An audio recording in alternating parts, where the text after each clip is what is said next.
À la tribune de l'ONU, le président malgache plaide pour plus d'efforts en matière de lutte contre le changement climatique, alors qu'une partie de son pays est confrontée à la sécheresse et à la famine, résultat du dérèglement du climat. Madagascar se trouve victime des conséquences du changement climatique.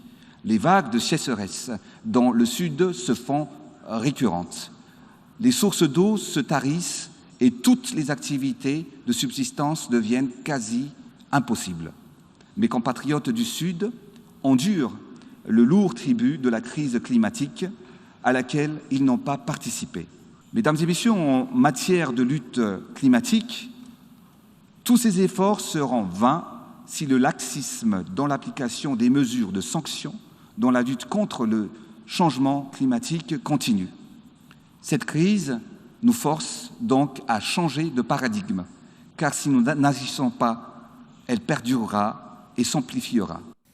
Outre le changement climatique, la crise sanitaire a aussi eu des conséquences dévastatrices sur le continent et pour le président ghanéen Nana Akufo-Addo, l'impact a été sévère sur l'économie et sur l'emploi. Plus de 30 millions d'Africains sont tombés dans l'extrême pauvreté en 2020 et près de 40 millions pourraient le faire en 2021. L'impact social a été dévastateur. Plus de 103 millions d'emplois africains ont été perdus.